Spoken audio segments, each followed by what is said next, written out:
Você pode sentar. Essa é uma manhã muito especial, a nossa Santa Ceia do Senhor. Estamos começando o mês de setembro.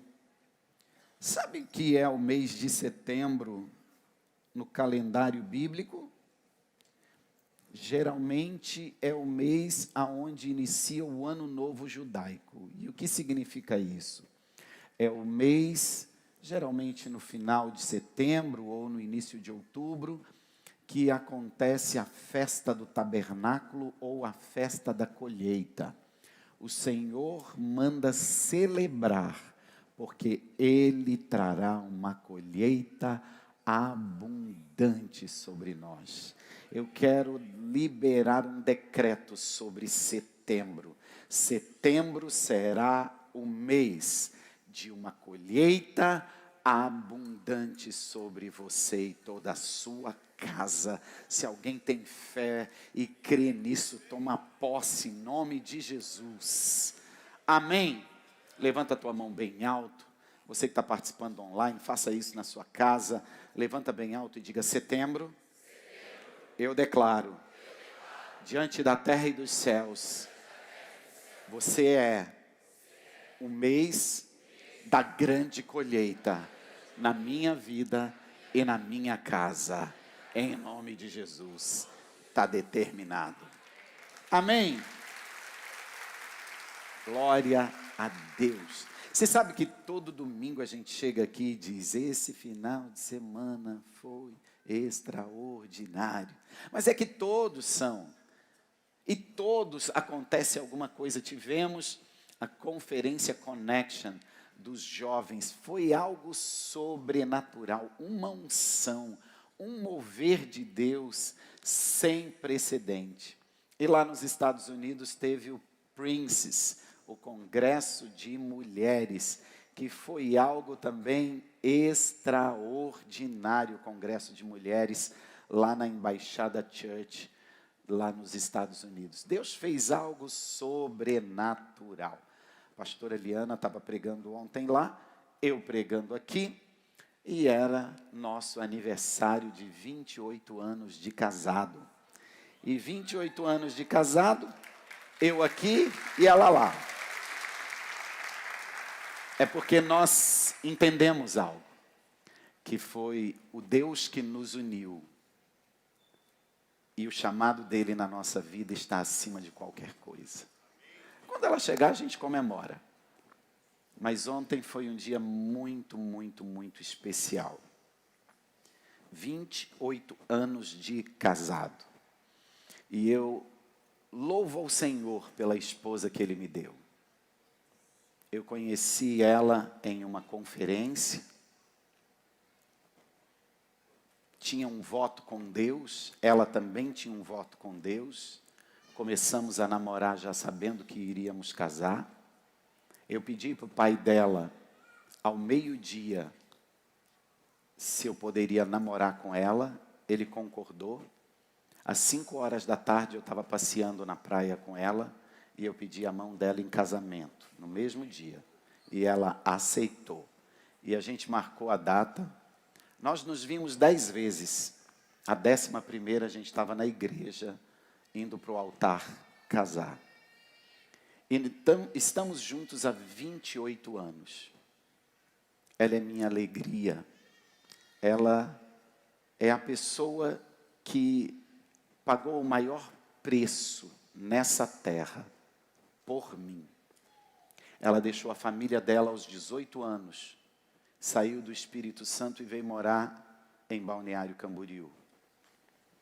Ela deixou a casa dela, ela deixou a carreira dela, ela deixou a faculdade dela. E durante todo esse tempo eu sei que ser casado comigo não é algo simples e fácil.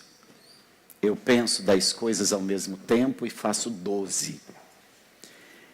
E ela, mesmo com medo, com temor, ela sempre repetiu a mesma coisa: se o Senhor te deu direção, amor, eu estou junto com você, vamos que vai dar certo. Todo desafio, tudo que eu entrei, Ela nunca foi uma âncora para me amarrar e me prender. Mas ela sempre foi, passando por cima dos temores, passando por cima dos medos, aquela mulher que sempre disse: amor, eu estou junto com você, a gente vai orar e Deus vai nos honrar. Então ela foi o meu suporte, ela foi o meu porto seguro. Eu tenho prazer de voltar para casa. A melhor coisa do mundo é sentar no sofá do lado dela. Eu troco qualquer lugar, qualquer país, qualquer restaurante, qualquer hotel, para sentar no sofá do lado dela e assistir o que ela gosta. Eu conheço todos os vestidos de noiva, porque ela assiste programa de vestido de noiva. Renda gripe, decote, eu conheço tudo de roupa de noiva. Não tem nenhum interesse. E às vezes eu pergunto para ela: você vai casar de novo? Ela diz: não, mas eu gosto. Então assim, imagina uma coisa que não acrescenta em nada na vida. Mas é o maior prazer sentar do lado dela e ela dizer: ah, você viu esse? Aí eu faço de conta que entendi. Disse: vi, lindo, né? É o melhor momento da minha vida, é estar ao lado dela. Eu não preciso estar em nenhum outro lugar da terra, somente do lado dela. Qualquer coisa que eu fizer por ela, qualquer coisa que eu der a ela, é muito pouco perto do que ela fez por mim e do que ela já me deu. Ela me deu a juventude dela, ela me deu a confiança dela, ela me deu o caráter dela, ela me deu a força e a energia dela, ela me deu aquilo que ela não tinha, passar por cima de medos, de temores, para estar ao meu lado em cada desafio. Uma mãe extraordinária, uma mulher extraordinária. Eu tenho defeitos, ela tem defeitos, mas nós temos um casamento perfeito, na imperfeição nossa, na presença de Deus. E eu quero honrar a minha esposa publicamente, porque ela é a melhor esposa que Deus poderia ter me dado nessa terra. Eu sou muito, muito, muito feliz de ser casado com ela. E não durmo direito quando ela não está em casa. Querido, hoje eu quero trazer uma palavra para você de algo muito simples. Mas o meu desejo, e eu sei que é o desejo de Deus, se esse é o mês da grande colheita, que você saia daqui essa manhã incendiado. Que você saia daqui com o maior nível de motivação da sua vida que você nunca teve igual. Que você saia daqui com a sua fé aumentada no último nível que você já chegou. Para que você faça desse mês o mês da maior conquista da sua história, em nome de Jesus. Eu quero compartilhar com você sobre ousadia para vencer. É algo que nós precisamos renovar na nossa vida todos os dias. E eu quero que você ouça essa palavra. E hoje eu não vou pregar, hoje eu vou profetizar. Eu saí da minha casa dizendo: essa manhã, Senhor, eu subo naquele altar não como um pastor, mas como um profeta. E eu vou liberar 4, 5, 6 palavras proféticas sobre a vida daquele povo, mas que se cumprirão nos próximos 30 dias e que não seja mais do que isso. Alguém está preparado para isso? Sim ou não? Daniel capítulo 3, versículo 17, fala sobre o momento que eles entraram na fornalha de fogo. O que aconteceu? O rei Nabucodonosor levantou uma estátua dele, como se fosse um deus, e disse: quando tocar as trombetas, todas as pessoas do meu império devem se ajoelhar, prostrar e adorar a minha estátua. Sadraque, Mesaque e Abednego disseram: nós não adoraremos nenhum outro Deus a não ser o Deus de Israel. O rei lançou um decreto: quem não se curvar será lançado na fornalha de fogo. Sadraque, Mesaque e Abednego estavam no palácio. Quando tocou a trombeta, todos se curvaram e todos adoraram. Ficaram 3 homens em pé. Acredito que até lá no fundo. Talvez vai que ninguém me vê aqui. Mas viram e chamaram e levaram na presença de Nabucodonosor. E ele disse: por que vocês não se dobraram? Nós vamos tocar de novo e vocês vão se dobrar. E eles disseram: não, a gente não vai se dobrar. Por quê? Porque nós só adoramos ao nosso Deus. Vamos entender. Eles não estavam falando com um policial de trânsito. Eles não estavam falando com um juiz na comarca. Eles não estavam falando com o patrão deles. Eles estavam falando com o imperador, que tinha o maior exército do mundo. Que a sua ordem era semelhante à ordem de um Deus. Deveria ser cumprida sem nenhum questionamento. Ele tinha todo o poder da vida e da morte na sua mão. Ele tinha o poder de matar quem ele quisesse. Eles não estavam falando com qualquer pessoa. Eles sabiam que o que eles estavam fazendo era um decreto de morte. Mas aqueles 3 jovens eram jovens cheios de ousadia. Por quê? Porque conhecia quem era o Deus deles. Aqueles 3 jovens eram 3 jovens que tinham uma fé ousada. Não basta ter uma fé, você tem que ter uma fé ousada. E essa é a resposta que eles dão a Nabucodonosor. Capítulo 3, versículo 17. Eis que o nosso Deus, a quem nós servimos, é que nos pode livrar. Ele nos livrará da fornalha de fogo ardente e da tua mão, ó rei.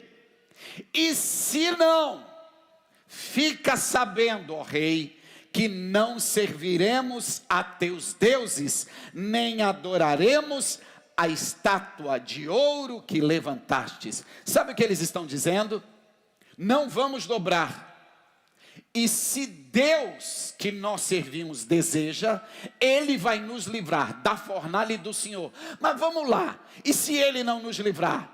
Nós vamos morrer, mas não te serviremos e nem adoraremos outro Deus, porque nós cremos naquele Deus que nos salvou, naquele Deus que nos deu uma ordem, naquele Deus que é chamado Deus dos deuses, o Todo-Poderoso, o Deus das guerras, o Senhor dos exércitos, o Rei dos reis, o Alfa e o Ômega, o princípio e o fim. Você pode tirar minha vida, mas Ele pode me dar a vida. Você pode me condenar à morte humana, mas Ele pode me condenar à vida eterna, e serviremos a Ele eternamente. O rei indignado diz: aumenta 7 vezes a fornalha. E você conhece a história. Quem levou para jogá-los foi morto só do calor. E os 3 entraram. E alguém grita: ei, eles estão caminhando. E as mãos não estão mais amarradas. E eles estão passeando no meio da fornalha. E não são 3, são 4. E o 4 tem a fisionomia de um Deus. Aí eles saem de lá. E não havia cheiro de fumaça, e nenhum fio da sua roupa foi queimado. Nabucodonosor, o maior imperador, diz: está decretado um novo decreto. Todos servirão ao Deus de Sadraque, Mesaque e Abednego. A fé ousada desses 3 jovens, a ousadia de se arriscar para morrer, mudou o destino da maior nação do mundo. Eu vim aqui liberar uma palavra profética sobre a sua vida.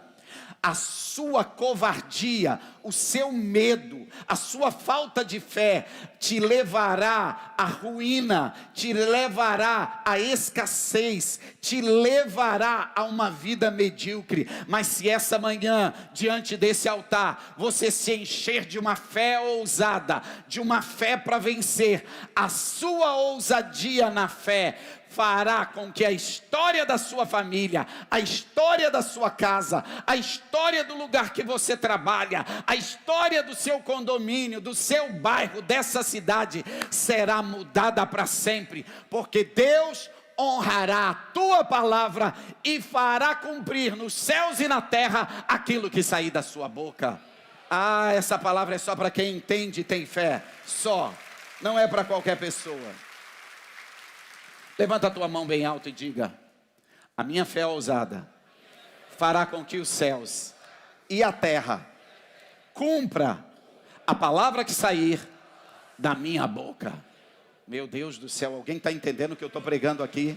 A sua boca há poder de vida e morte. Se você declarar a palavra de vida, haverá vida. Declare vida sobre a sua casa, sobre você, sobre o seu trabalho, sobre a sua igreja, sobre o seu ministério, e os céus farão com que isso se cumpra. Alguém está entendendo o que eu estou pregando? Você precisa entender o que é o medo. 2 Timóteo capítulo 1, versículo 7. Porque Deus não nos deu, leia comigo, porque Deus não nos deu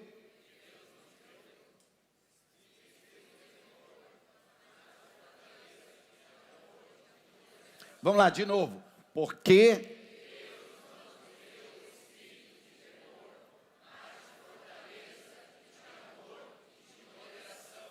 há uma versão que diz, porque Deus não nos deu o espírito de medo.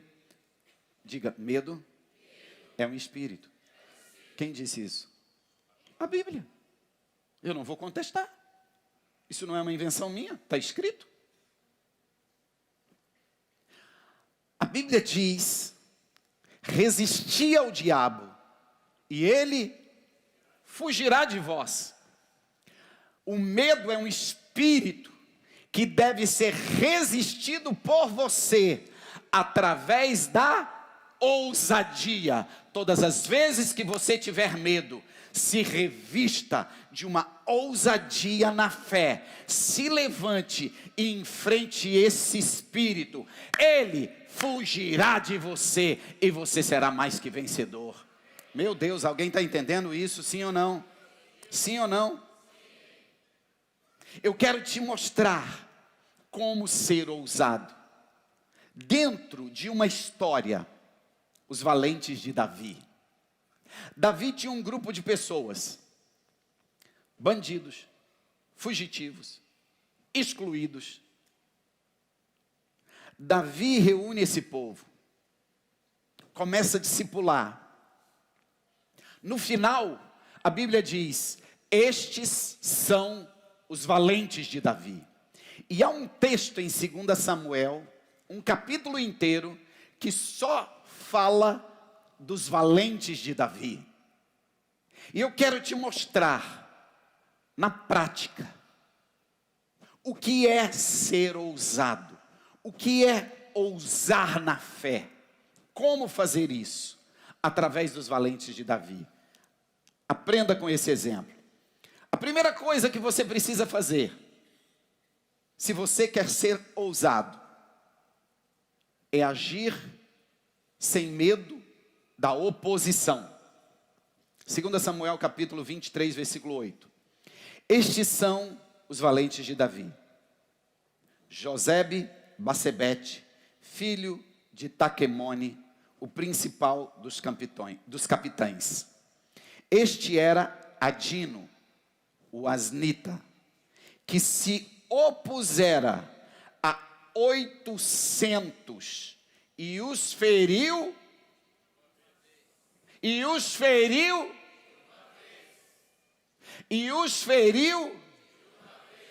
Esse cara inventou um míssil.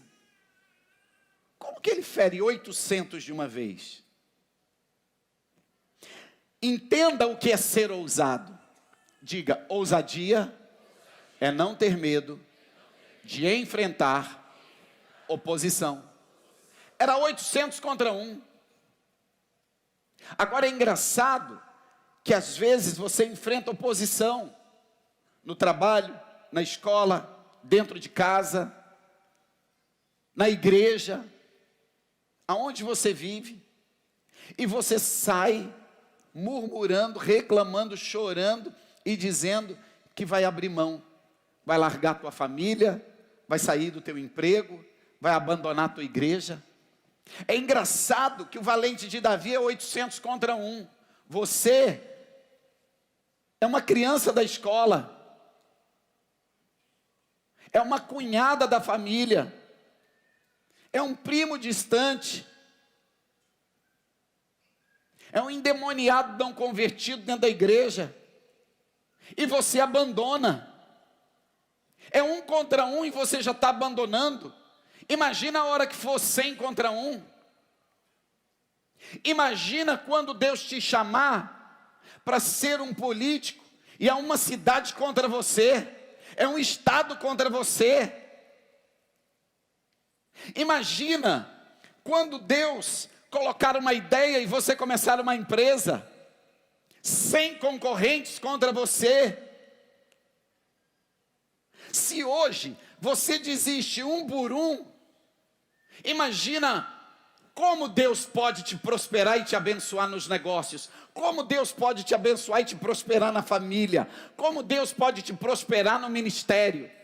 Se hoje 1 contra 1 você já está desistindo, está cheio de gente desistindo da esposa, desistindo. Aí eu não aguento mais esses meninos, olha, eu não falo mais com eles, eu não quero nem saber, vive do jeito que quiser, quer saber de uma coisa, eu não vou nem mais falar com meus filhos. Cansei de ouvir pessoas falando isso. Desiste da esposa que você ama, desiste do marido que você ama. 1 contra 1 você já está desistindo. E aí você dobra o joelho e diz: Senhor, me dá uma empresa grande. Senhor, me abençoa para ser um juiz. Me abençoa para ter uma carreira. Ei, você está desistindo 1 por 1. Você não resiste à oposição de 1. Como vai ser quando a oposição foi de 100, de 1000, de 100.000?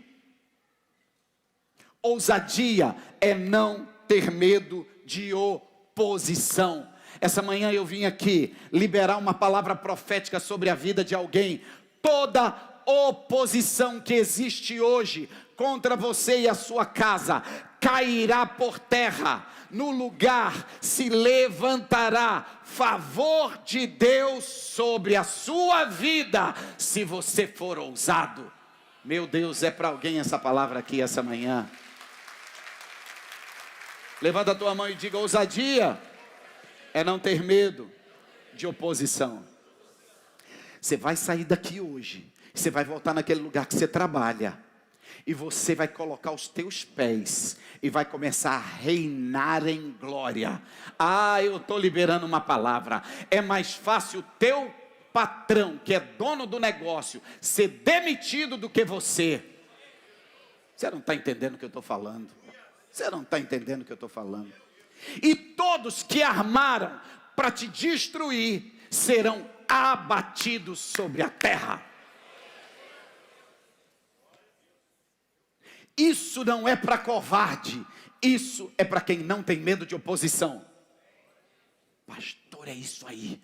Vou chegar lá em casa e enfiar a mão na cara daquela minha esposa. Não é isso que eu estou falando, ô abençoado. Quando você casa, você é uma só carne. É você e ela contra o mundo. Pega na mão da tua esposa aí, vai. Diga: amor, é eu e você contra o mundo. E a gente já venceu. Você não pode viver numa trincheira com a sua esposa, um do lado e outro do outro. Ousadia é ter resistência. Versículo 9. Depois dele, Eleazar, filho de Dodô, filho de Aoi, entre os 3 valentes que estavam com Davi, quando provocaram os filisteus, que ali se ajuntaram à peleja, e quando de Israel os homens subiram, este se levantou e feriu os filisteus, até lhe cansar a mão, e ficar a mão pegada, grudada à espada. E naquele dia o Senhor operou um grande livramento, e o povo voltou atrás dele somente a tomar os despojos. O que é isso? Resistência. Ele começou a lutar e ele não parou. Lutou até a mão dele ficar grudada na espada. Ousadia é resistir até o fim, até o momento da vitória. Se o momento da vitória não chegou, não é momento de parar. Pastor, eu estou cansado. Continua. Pastor, o senhor não está entendendo, eu estou desgastado. Continua. Porque debaixo da ousadia você vai ser resistente. E foi assim que o Senhor deu vitória. Deus não trará vitória às pessoas que desistem no meio do caminho. Deus não dará vitória àquele que desiste da sua família. Deus não dará vitória àquele que desiste da sua carreira, aquele que desiste do seu chamado ministerial, aquele que desiste da sua profissão, aquele que desiste da sua guerra. Resistência é não desistir. Pastor, eu fracassei. Continua. Pastor, eu caí. Levanta. Pastor, o senhor não está entendendo, eu errei. Conserta. Mas resiste até o fim, até o lugar chamado vitória. Eu tenho uma palavra de Deus para alguém aqui. Deus vai agir na vida dos ousados e vai te dar um livramento, e você vai ser abençoado. E aonde você estiver resistindo, Deus entrará e arrebentará todas as cadeias e prisões, e você tomará posse da terra prometida. Meu Deus, só quem tem entendimento recebe essa palavra. Terceiro, o que é ser ousado? Diga, é lutar. Versículo 11. E depois dele, Samá, filho de Agê, o Ararita. Quando os filisteus se ajuntaram numa multidão, onde havia um pedaço de terra cheio de lentilhas, e o povo fugira de diante dos filisteus. E Samá vai para o meio do campo de lentilha, e toda a cidade foge, e entra todo o exército e toma tudo. Quando chegaram no campo de lentilha, ele disse, isso aqui é meu, aqui ninguém entra, nós vamos entrar, vamos te matar e vamos roubar toda a lentilha. Ele disse, pode vir o primeiro, entra na fila, pega a senha, vai lá. A Bíblia diz que ele se posicionou, e ele lutou o dia inteiro, porque ele foi ousado, e no final do dia, foram embora, sem tocar em uma lentilha daquela terra. Ousadia é lutar, mesmo que seja sozinho. Ousadia é lutar, mesmo que ninguém esteja te apoiando. Ousadia é lutar, mesmo que você seja menor. Ousadia é lutar, mesmo que você seja mais fraco. Ousadia é você lutar, sabendo que o Deus dos deuses luta as tuas guerras. Ninguém conquista algo grande sem ser ousado. Ah, pastor, vou te falar, viu? A vida é uma luta atrás da outra. Eu tô cansado. Eu estou cansado. Guarda o que eu vou te dizer. O desgaste do fracasso é muito maior que o desgaste do sucesso. Se a gente vai se desgastar, então vamos desgastar para ter sucesso. Porque pelo menos depois, lá no final, você tem dinheiro, você viaja, você sai de férias, você realiza o sonho da sua família, você tem um nome, você tem oportunidades. Se você está cansado de lutar, vá embora sabendo que o desgaste do fracasso é maior que o desgaste do sucesso. Então, se você está desgastado, então enfia os dois pés, se desgasta tudo de uma vez, mas não abra mão, não pare de lutar até que você tenha sucesso. Eu vim aqui liberar uma palavra profética sobre a vida de alguém.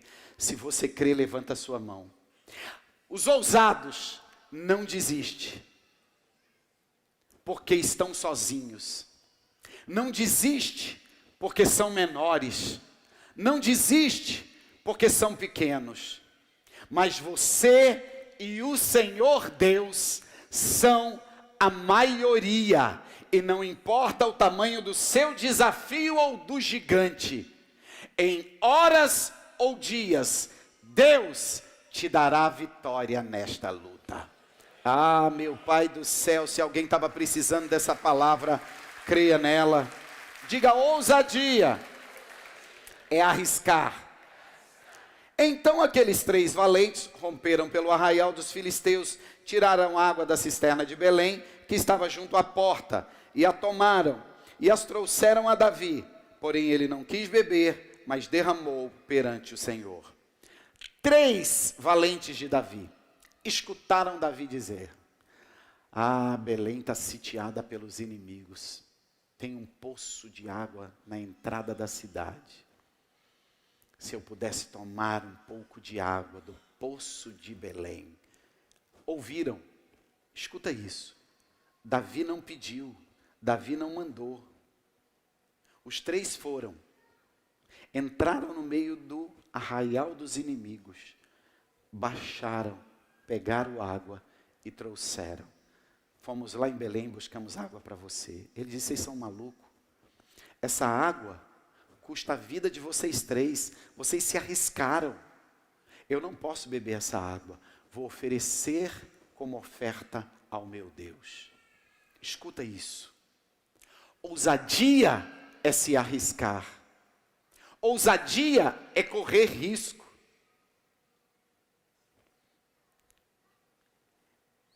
Esses tempos atrás,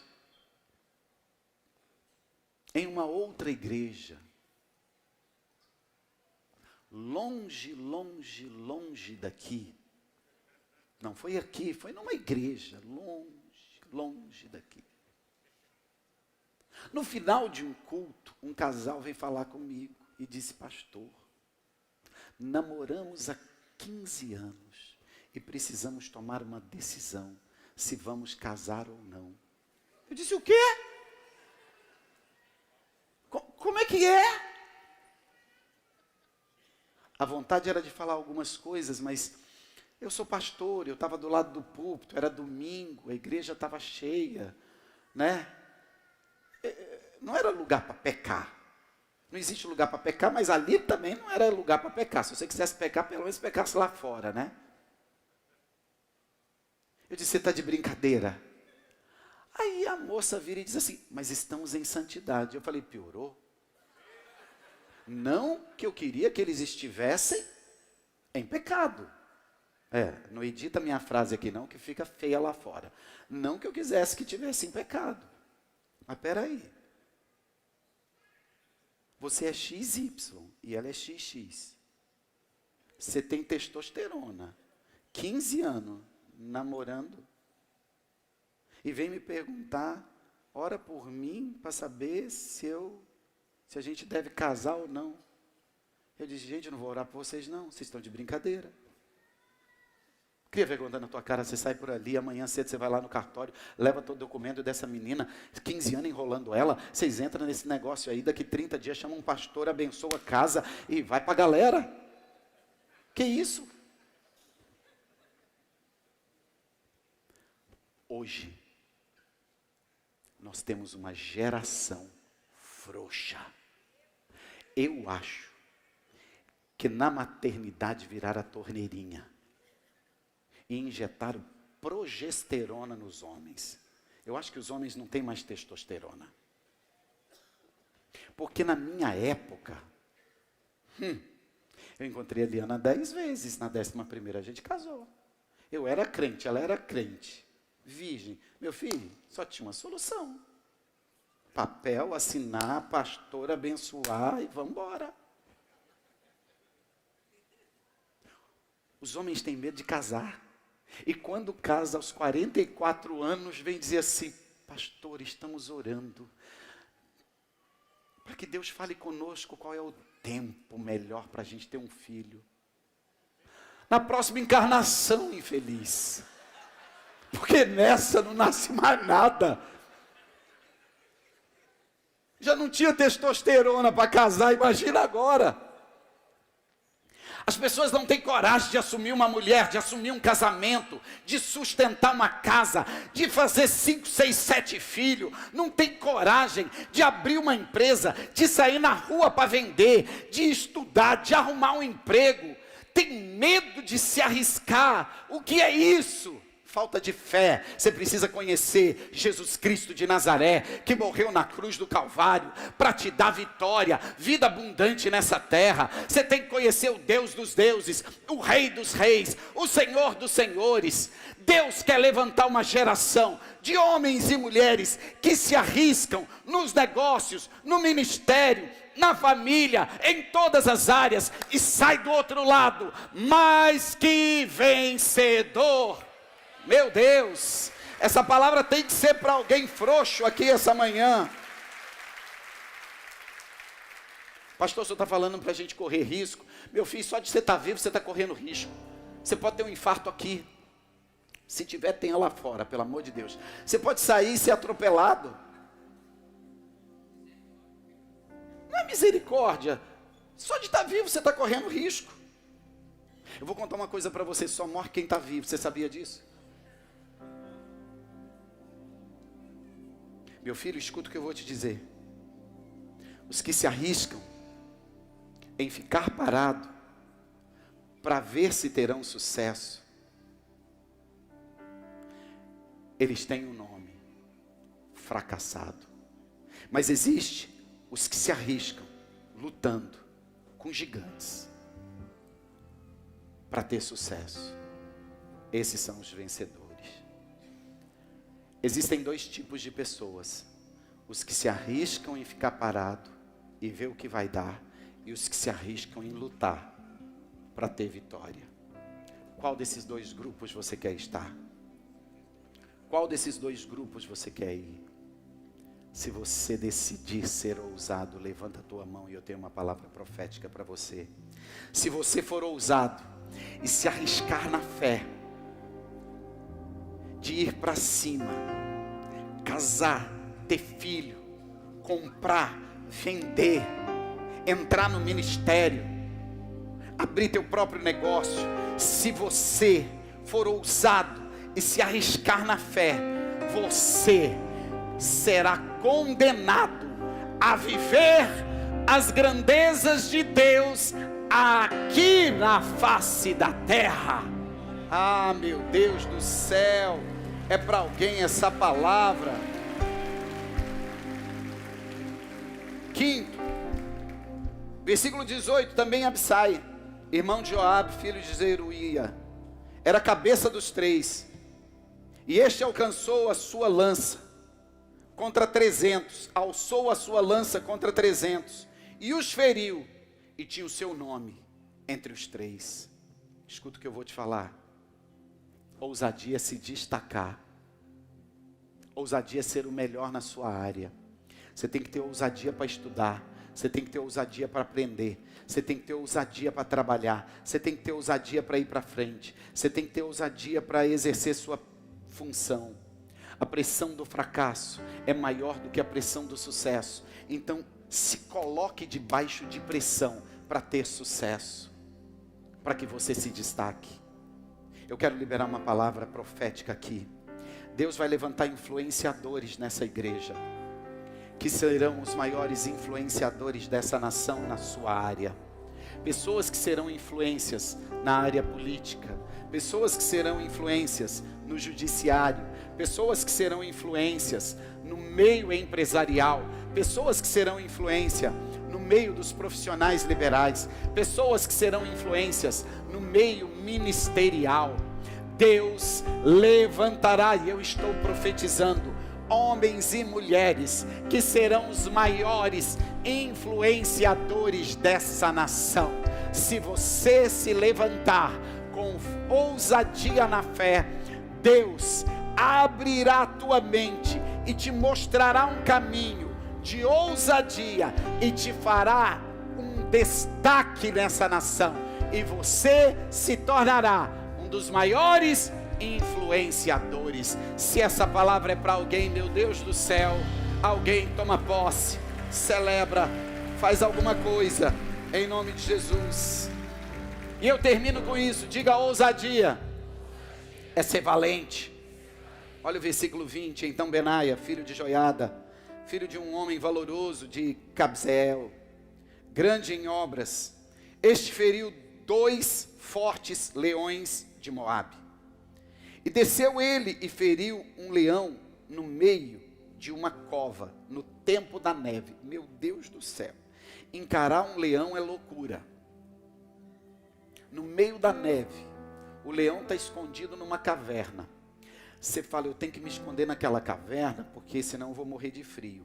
Quando você entra, beco sem saída, encurralou o leão, não é o rato. Tem homem aqui que, se encurralar o rato na quina da parede do banheiro, é mais fácil você sair pela báscula do banheiro e o rato tomar banho no teu lugar. Eu conheço teu passado, filho. Eu não estou falando de mulher não, eu estou falando de homem. Eu conheço teu passado.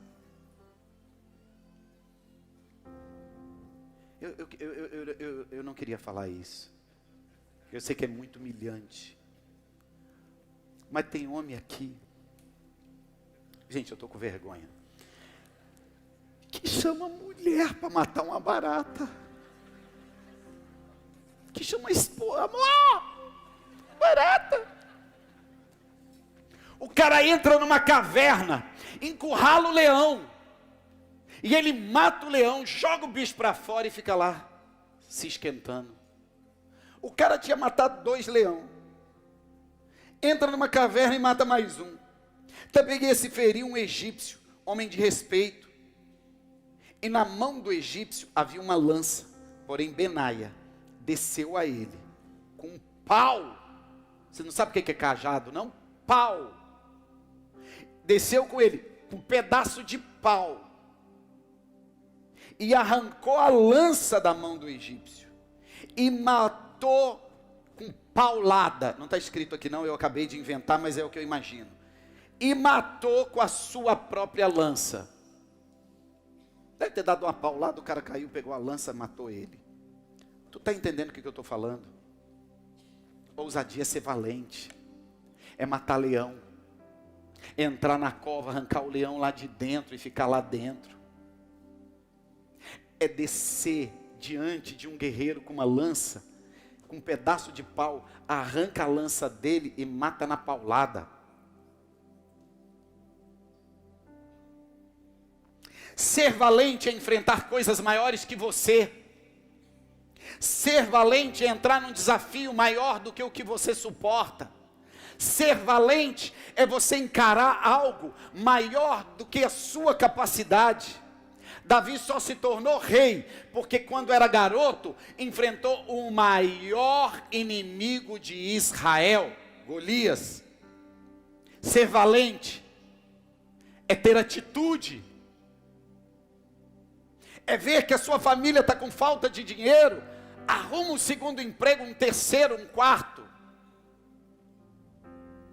Eu passei no início da minha vida trabalhando na empresa que eu tinha. Começou a igreja crescia muito e não tínhamos pastores. Eu trabalhava das 6 da manhã até 1h da tarde na minha empresa. Eu vinha para a igreja e eu ficava das 2 da tarde às 10 da noite na igreja. Eu saía daqui, dava atenção à minha esposa, ficava com ela até ela dormir. Quando ela dormia, eu levantava da cama, ia para o outro quarto, ler a Bíblia, preparar minhas mensagens, preparar a palavra da célula, organizar seminário para a igreja, porque tudo era eu que fazia. Seminário de finanças, escolas bíblicas. E quando dava de madrugada, eu deitava, Miguel chorava, eu ia lá e dava mamadeira. Eu deitava, Pedro chorava, eu ia lá e dava mamadeira, para minha esposa não acordar, porque ela ficava o dia inteiro com as crianças. 5 horas da manhã eu levantava, eu tinha meu período de oração, meu período de buscar a Deus, e eu ia para minha empresa, para a indústria. Na época da safra, eu saía do culto domingo à noite, ia em casa, tomava banho, ia para a minha indústria, ficava lá a noite inteira, segunda-feira, o dia inteiro, até 6 horas da tarde, porque era safra, tinha 3 turnos trabalhando, e a igreja crescendo. Eu e minha esposa fomos em mais de 70 encontros com Deus. O primeiro encontro com Deus que o Miguel foi, ele devia ter nasceu em novembro, dezembro, janeiro, fevereiro, março, abril. Isso. Ele devia ter uns 5, 6 meses. Quando eu chego do encontro com Deus de homens, minha esposa chega do encontro com Deus de mulheres, com o Miguel, que eu vou tirar a roupinha dele para dar banho, para vir para o culto. Eu olho, tinha 4 dedos na coxa do Miguel, que cobria a coxa dele inteira, porque era uma coxinha desse tamanho, de frango, e aí 4 dedos. Eu, amor, o que é isso? Ela disse, meu Deus. A hora da ministração, alguma santa da cozinha que estava fazendo salada com a mão de limão, foi ficar com Miguel, para minha esposa orar, e meteu a mão de limão, o menino pegou sol e ficou com 4 dedos manchados aqui na coxa. Querido, presta atenção no que eu estou te dizendo.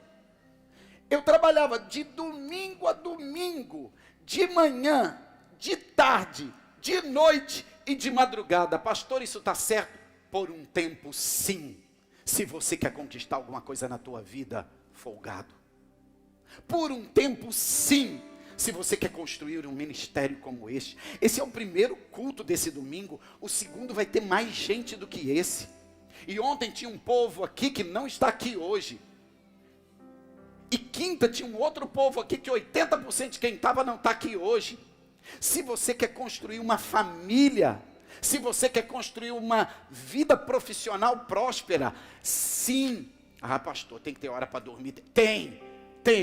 Tem tempo para casar, tem tempo para ter filho, tem tempo para ficar acordado, tem tempo para dormir, tem tempo para tudo na vida. Se você inverter o tempo, vai ter filho, seu filho vai ser filho de vô, você vai criar tudo errado. Se você inverter, você vai dormir quando era jovem e passar as noites acordado quando é velho, porque não tem dinheiro nem para comprar remédio, porque você não construiu tua vida. Ei, olha para mim. Ousadia é você ter uma vida de valente, de atitude. A tragédia da vida não é quando um homem morre, mas é quando algo morre dentro de um homem, quando ele ainda está vivo.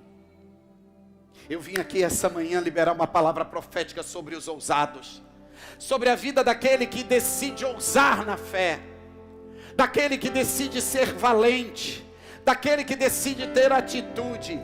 Deus vai levantar pessoas com o espírito de Davi, que vencerão gigantes maiores do que elas mesmas, e vocês serão conhecidos como pessoas bem-sucedidas e prósperas sobre a terra.